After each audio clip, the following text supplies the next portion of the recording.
ಈಗ ಮಹಾರಾಷ್ಟ್ರ ಸರ್ಕಾರದವರು ಇರಲಿ, ಆಂಧ್ರ ಇರಲಿ, ತೆಲಂಗಾಣ ಇರಲಿ, ಕರ್ನಾಟಕವನ್ನು ಬಹಳ ಅವರು ಸಣ್ಣದಂತ ತಿಳ್ಕೊಂಡು ನಿರ್ಲಕ್ಷ್ಯ ಮಾಡ್ತಾ ಇದಾರೆ. ಅವರಲ್ಲಿ ಆಂಧ್ರ, ತೆಲಂಗಾಣ, ಮಹಾರಾಷ್ಟ್ರದಲ್ಲಿ ಯಾವುದೇ ನೀರಾವರಿ ಯೋಜನೆಗೆ ಅನುಮತಿ ತಗೋದಿಲ್ಲ. ಅವರು ಜಾರಿ ಸಿಗುತ್ತಾರೆ. ಯಾವುದೇ ಅನುಮತಿ ತಗೊಳ್ಳಾರ್ದ ಅನೇಕ ಯೋಜನೆಗಳಿದಾವೆ ಆಂಧ್ರದಾಗ, ತೆಲಂಗಾಣದಾಗ. ನಮ್ಮವರು ಒಂದು ಯೋಜನೆ ಮಾಡಬೇಕಾದ್ರೆ ನೋಡಿ ಮಾದಾಯಿ ಟ್ಯಾಂಕಲ್ ಆಗಿ ಬಿದ್ದೈತಿ. 2018ಕ್ಕೆ ಜಜ್ಮೆಂಟ್ ಪಂಚಾಯತ್ ಇವೆಲ್ಲ ಬಂದ್ರು, ಇನ್ನೂವರೆಗೂ ಅದು ಹಂಗ ಬಾಕಿ ಐತಿ. ಅವ್ರು ರಾಧಾಕೃಷ್ಣ ಯಾವ ಧೈರ್ಯದಿಂದ ಹೇಳಿದ ಫಡ್ನವೀಸ್, ನಾವು ರಾಧಾಕೃಷ್ಣ ಯೋಜನೆ ಮಾಡ್ತೀವಿ, ಈಚಲಕರಣೆ ನೀರು ಕೊಡ್ತೀವಿ ಅಂತೇಳಿ. ಅವ್ರು ಪಂಚಗಂಗಾ, ವೇದಗಂಗಾ ಕುಡಿದ್ದು ನೀರು ಬಿಟ್ರು ಅಲ್ಲಿ 30 ಕಿಲೋಮೀಟರ್ ತರಬಹುದಿತ್ತು. ಅದ್ರ ನಮ್ಮ ನೀರು ಬೇಕಾದ್ರೆ ಹೊಡ್ಕೊಂಡು ಹೋಗಬಹುದು, ನಮ್ಮ ಗಡಿ ಬೇಕಾದ್ರೆ ಹೊಡ್ಕೊಂಡು ಹೋಗಬಹುದು. ಅದ್ರ ನೆಲ ಜಲ ಭಾಷೆ ಒಳಗ ಕರ್ನಾಟಕ ಸರ್ಕಾರದವ್ರಿಗೆ ಎಷ್ಟು ಬದ್ಧತೆ ಇರಬೇಕು ಅಷ್ಟು ಬದ್ಧತೆ ಇಲ್ಲ ಅಂತ ಇದು ಸಾಬೀತು ಮಾಡ್ತೈತಿ. ಆದ್ರಿಂದ ನಾವು ಬರೀ ಹೋರಾಟಗಾರರನ್ನ ನಾವು ಹೇಳಿದ್ವು. ದಿಲ್ಲಿ ಒಳಗೆ ಮೋಹನ್ ಕಾತರ್ಕಿ ಹೇಳಿದ್ರು, ಬೆಳಗಾವಿ ನಾವು ಹೇಳಿದ್ವಿ. ನೀವು ಕರ್ನಾಟಕ ಸರ್ಕಾರದಾಗ ಇನ್ನೂ ತನಕ ರಿಯಾಕ್ಷನ್ ಇಲ್ಲ ರಾಧಾಕೃಷ್ಣ ಬಗ್ಗೆ. ಈ ಶಾಲಾ ಪೇಪರ್ದಾಗ ಬಂತು, ಒಂದು ವಾರದಿಂದ ಪೇಪರ್ ಬರೋದಲ್ಲ. ಇನ್ನೂ ರಾಧಾಕೃಷ್ಣ ಯೋಜನೆ ಬಗ್ಗೆ ಏನಾಯ್ತು ಅಂತ ಕೇಳೋರು ಇಲ್ಲ. ಆದ್ರಿಂದ ಇದು ನೆಲ ಜಲ ಭಾಷೆದಾಗ ಬರೀ ಹೋರಾಟಗಾರರ ಕೆಲಸನ ಹೋರಾಟ ಮಾಡೋದು. ಸರ್ಕಾರದಾಗ ನೀವೇನ್ ಮಾಡ್ತೀರಿ? ಈಗ ರಾಮಲಿಂಗ ರೆಡ್ಡಿ ನೀರಾವರಿ ಮಂತ್ರಿ, ನೀವೇನ್ ಮಾಡಿದ್ರಿ? ಒಂದು ವಾರ ಆದ್ರೂ ಅವ್ರ ರಿಯಾಕ್ಷನ್ ಇಲ್ಲ. ರಾಧಾಕೃಷ್ಣ ಫಡ್ನವೀಸ್ ಯಾವ ಧೈರ್ಯದ ಮೇಲೆ ಕೊಟ್ರ ಅಂತೇಳಿ.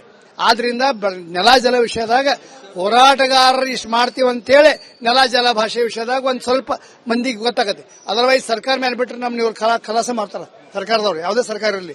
ಇಲ್ಲಿ ನಮ್ಮಲ್ಲೇ ಅದ್ರ ಬಗ್ಗೆ ಬದ್ಧತೆ ಇಲ್ಲ ನೆಲ ಜಲ ಭಾಷೆ ವಿಷಯದಾಗ.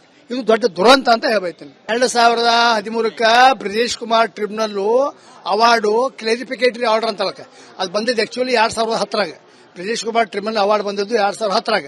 ಆಮೇಲೆ ಕ್ಲಾರಿಫಿಕೇಟರಿ ಅವಾರ್ಡ್ ಅಂತಾರೆ. ಮತ್ತೆ 3 ವರ್ಷ ಎಲ್ಲರದು ಪರಿಶೀಲನೆ ಮಾಡಿ 2013ರಾಗ ಅವ್ರು ಕೊಟ್ರು. ಗೆಜೆಟ್ ನೋಟಿಫಿಕೇಶನ್ ಆತ. 519ರಿಂದ 524 ಆಗ್ಬೇಕು ಆಲಮಟ್ಟಿ ಡ್ಯಾಮ್, ಆಲಮಟ್ಟಿ ಹತ್ರ ಆಗ್ಬೇಕಾದ್ರೆ. ಅದರಿಂದ ಆಲಮಟ್ಟಿ ಹತ್ರ ಅಂದ್ರೆ ನಮಗಿನ್ನು 330 TMC ಸಿಗ್ತದೆ. ಆದ್ರೆ ನೋಟಿಫಿಕೇಶನ್ ಆಗಿಲ್ಲ. ನಿನ್ನೆ ಮುಖ್ಯಮಂತ್ರಿಗಳು ದಿಲ್ಲಿ ಒಳಗೆ ಸಂಸದರ ಸಭೆ ಒಳಗೆ ಇದನ್ನು ಹೇಳಿದ್ರು. 2013ರಿಂದ ಇನ್ನೂವರೆಗೂ 18 ವರ್ಷ ಆಯ್ತು, 7 13 ವರ್ಷ ಆಯ್ತು. ಇನ್ನ ಬ್ರಿಜೇಶ್ ಕುಮಾರ್ ಟ್ರಿಬ್ಯುನಲ್ ಅವಾರ್ಡ್ನ ಗೆಜೆಟ್ ನ ಪಬ್ಲಿಷ್ ಆಗಿಲ್ಲ. ಮತ್ತೆ ನೀವೇನ್ ಮಾಡ್ತೀರಪ್ಪ? ಎಂಪಿಗಳು 28 MP ಯಾರ ಪಕ್ಷ ಇರಲಿ ಅವರು ಕೇಂದ್ರ ಮೇಲೆ ಒತ್ತಡ ತರಬೇಕು. ಮುಖ್ಯಮಂತ್ರಿ ಅವರು ನಿನ್ನೆ ದಿಲ್ಲಿ ಒಳಗೆ ಒಂದು ಮೀಟಿಂಗ್ ಮಾಡಿದ್ದಾರೆ. ಅದನ್ನ ನೋಟಿಫಿಕೇಶನ್ ಮಾಡಿದ ಮೇಲೆ 519 ಇದ್ದು 524 ಆಲ್ಮಟ್ಟಿ 524 ಇರೋದು ನಮಗೆ 135 TMC ನೀರು ಎಕ್ಸ್ಟ್ರಾ ಸಿಗ್ತೈತಿ. ಅದನ್ನ ಹೇಳುದು ನೆಲ ಜಲ ಭಾಷೆ ವಿಷಯದೊಳಗ ಸಂಸದರಿಗಾಗಲಿ ನಮ್ಮ ಜನಪ್ರತಿನಿಧಿಗಳಿಗೆ ಯಾವುದೇ ಬದ್ಧತೆ ಇಲ್ಲ. ಅದಾದ್ಮೇಲೆ ತೆಲಂಗಾಣ ಮತ್ತು ಆಂಧ್ರ ಪ್ರದೇಶ ಈಗ ಜಗಳ ಏನಿದೆ ಅಂದ್ರೆ ತೆಲಂಗಾಣ ಆಂಧ್ರ ಪ್ರದೇಶದೊಳಗ ನೀರಿನ ಹಂಚಿಕೆ ಅದು ಅನ್ಡಿವೈಡೆಡ್ ಅಂದ್ರೆ 2013ರಾಗ ಆಂಧ್ರ ಪ್ರದೇಶ ಅಷ್ಟೇ ಇತ್ತು. 2014ಕ್ಕೆ ತೆಲಂಗಾಣ ಆತ. ಅದ್ರಾಗ ನಾವು ಪ್ರತ್ಯೇಕ ಶೇರ್ ಬೇಕಂತ ಕೂತಾರ ಅವರು ತೆಲಂಗಾಣದವರು.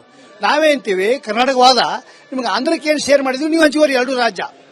ನಾವು ಕೂಡ ನಿನ್ನೆ ಸ್ಥಳೀಯರ ಒಂದು ಮಾಹಿತಿ ಮೇರೆಗೆ ನಮ್ಮ ಚಿಕ್ಕೋಡಿ ಶೈಕ್ಷಣಿಕ ಜಿಲ್ಲೆಯ ಅಧ್ಯಕ್ಷರಾದ ನಾಗೇಶ್ ಮಾಳಿ ಮತ್ತು ಶೂನ್ಯ ಸಂಪಾದನೆ ಮಾಡಿದ ಪೂಜ್ಯರ ಒಂದು ನೇತೃತ್ವದಲ್ಲಿ ನಿನ್ನೆ ಕೂಡ ಅಲ್ಲಿ ಕಲ್ಲೋಳ್ ಬ್ಯಾರೇಜ್ದಲ್ಲಿ ಹೋಗಿ ಒಂದು ಸಾಂಕೇತಿಕ ಒಂದು ಪ್ರತಿಭಟನೆ ಮಾಡಿ ಜಲಾಂದೋಲನಕ್ಕೆ ಕರೆ ಕೊಡುವಂತ ಒಂದು ಕೆಲಸ ಮಾಡಿ ಬಂದಿದ್ದೀವಿ.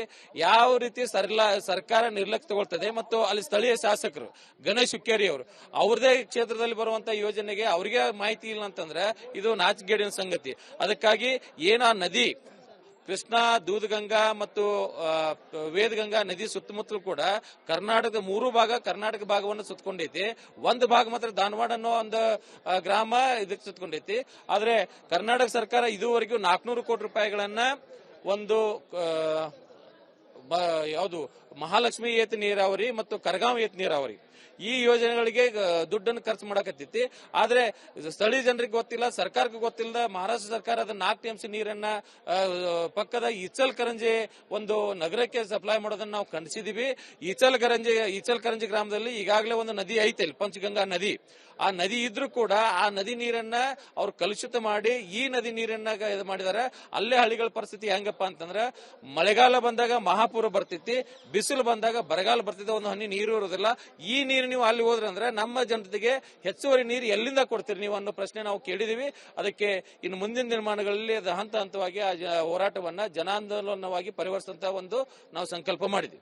ನಾವು ಕೂಡ ನಿನ್ನೆ ಸ್ಥಳೀಯರ ಒಂದು ಮಾಹಿತಿ ಮೇರೆಗೆ ನಮ್ಮ ಚಿಕ್ಕೋಡಿ ಶೈಕ್ಷಣಿಕ ಜಿಲ್ಲೆಯ ಅಧ್ಯಕ್ಷರಾದ ನಾಗೇಶ್ ಮಾಳಿ ಮತ್ತು ಶೂನ್ಯ ಸಂಪಾದನೆ ಮಾಡಿದ ಪೂಜ್ಯರ ಒಂದು ನೇತೃತ್ವದಲ್ಲಿ ನಿನ್ನೆ ಕೂಡ ಅಲ್ಲಿ ಕಲ್ಲೋಳ್ ಬ್ಯಾರೇಜ್ದಲ್ಲಿ ಹೋಗಿ ಒಂದು ಸಾಂಕೇತಿಕ ಒಂದು ಪ್ರತಿಭಟನೆ ಮಾಡಿ ಜಲಾಂದೋಲನಕ್ಕೆ ಕರೆ ಕೊಡುವಂತ ಒಂದು ಕೆಲಸ ಮಾಡಿ ಬಂದಿದ್ದೀವಿ. ಯಾವ ರೀತಿ ಸರ್ಕಾರ ನಿರ್ಲಕ್ಷ್ಯ ತಗೊಳ್ತದೆ ಮತ್ತು ಅಲ್ಲಿ ಸ್ಥಳೀಯ ಶಾಸಕರು ಗಣೇಶ್ ಹುಕ್ಕೇರಿ ಅವರು ಅವ್ರದೇ ಕ್ಷೇತ್ರದಲ್ಲಿ ಬರುವಂತ ಯೋಜನೆಗೆ ಅವರಿಗೆ ಮಾಹಿತಿ ಇಲ್ಲ ಅಂತಂದ್ರೆ ಇದು ನಾಚಿಕೆಗೇಡಿನ ಸಂಗತಿ. ಅದಕ್ಕಾಗಿ ಏನ ನದಿ ಕೃಷ್ಣಾ, ದೂದಗಂಗಾ ಮತ್ತು ವೇದಗಂಗಾ ನದಿ ಸುತ್ತಮುತ್ತಲೂ ಕೂಡ ಕರ್ನಾಟಕದ 3 ಭಾಗ ಕರ್ನಾಟಕ ಭಾಗವನ್ನು ಸುತ್ತಕೊಂಡೈತಿ. ಒಂದು ಭಾಗ ಮಾತ್ರ ಧಾರವಾಡ ಅನ್ನೋ ಒಂದು ಗ್ರಾಮ ಇದಕ್ಕೆ ಸುತ್ತಕೊಂಡೈತಿ. ಆದ್ರೆ ಕರ್ನಾಟಕ ಸರ್ಕಾರ ಇದುವರೆಗೂ 400 ಕೋಟಿ ರೂಪಾಯಿಗಳನ್ನ ಒಂದು ಯಾವುದು ಮಹಾಲಕ್ಷ್ಮಿ ಏತ ನೀರಾವರಿ ಮತ್ತು ಕರಗಾಂವ್ ಏತ ನೀರಾವರಿ ಈ ಯೋಜನೆಗಳಿಗೆ ದುಡ್ಡನ್ನು ಖರ್ಚು ಮಾಡಕತ್ತೈತಿ. ಆದ್ರೆ ಸ್ಥಳೀಯ ಜನರಿಗೆ ಗೊತ್ತಿಲ್ಲ, ಸರ್ಕಾರಕ್ಕೆ ಗೊತ್ತಿಲ್ಲ. ಮಹಾರಾಷ್ಟ್ರ ಸರ್ಕಾರ ಅದನ್ನ 4 ಟಿಎಂಸಿ ನೀರನ್ನ ಪಕ್ಕದ ಇಚಲ್ಕರಂಜಿ ಒಂದು ನಗರಕ್ಕೆ ಸಪ್ಲೈ ಮಾಡೋದನ್ನ ನಾವು ಖಂಡಿಸಿದೀವಿ. ಇಚಲ್ಕರಂಜಿ ಗ್ರಾಮದಲ್ಲಿ ಈಗಾಗಲೇ ಒಂದು ನದಿ ಐತೆ, ಪಂಚಗಂಗಾ ನದಿ. ಆ ನದಿ ಇದ್ರೂ ಕೂಡ ಆ ನದಿ ನೀರನ್ನ ಅವ್ರು ಕಲುಷಿತ ಮಾಡಿ ಈ ನದಿ ನೀರನ್ನ ಇದು ಮಾಡಿದಾರೆ. ಅಲ್ಲೇ ಹಳ್ಳಿಗಳ ಪರಿಸ್ಥಿತಿ ಹೆಂಗಪ್ಪ ಅಂತಂದ್ರೆ ಮಳೆಗಾಲ ಬಂದಾಗ ಮಹಾಪೂರ ಬರ್ತೈತಿ, ಬಿಸಿಲು ಬಂದಾಗ ಬರಗಾಲ ಬರ್ತೈತಿ, ಒಂದು ಹನಿ ನೀರು ಇರೋದಿಲ್ಲ. ಈ ನೀರು ನೀವು ಅಲ್ಲಿ ಹೋದ್ರೆ ಅಂದ್ರೆ ನಮ್ಮ ಜನತೆಗೆ ಹೆಚ್ಚುವರಿ ನೀರು ಎಲ್ಲಿಂದ ಕೊಡ್ತೀರಿ ನೀವು ಅನ್ನೋ ಪ್ರಶ್ನೆ ನಾವು ಕೇಳಿದೀವಿ. ಅದಕ್ಕೆ ಇನ್ನು ಮುಂದಿನ ನಿರ್ಮಾಣಗಳಲ್ಲಿ ಅದು ಹಂತ ಹಂತವಾಗಿ ಆ ಹೋರಾಟವನ್ನ ಜನಾಂದೋಲನವಾಗಿ ಪರಿವರ್ತಿಸುವಂತ ಒಂದು ನಾವು ಸಂಕಲ್ಪ ಮಾಡಿದ್ವಿ.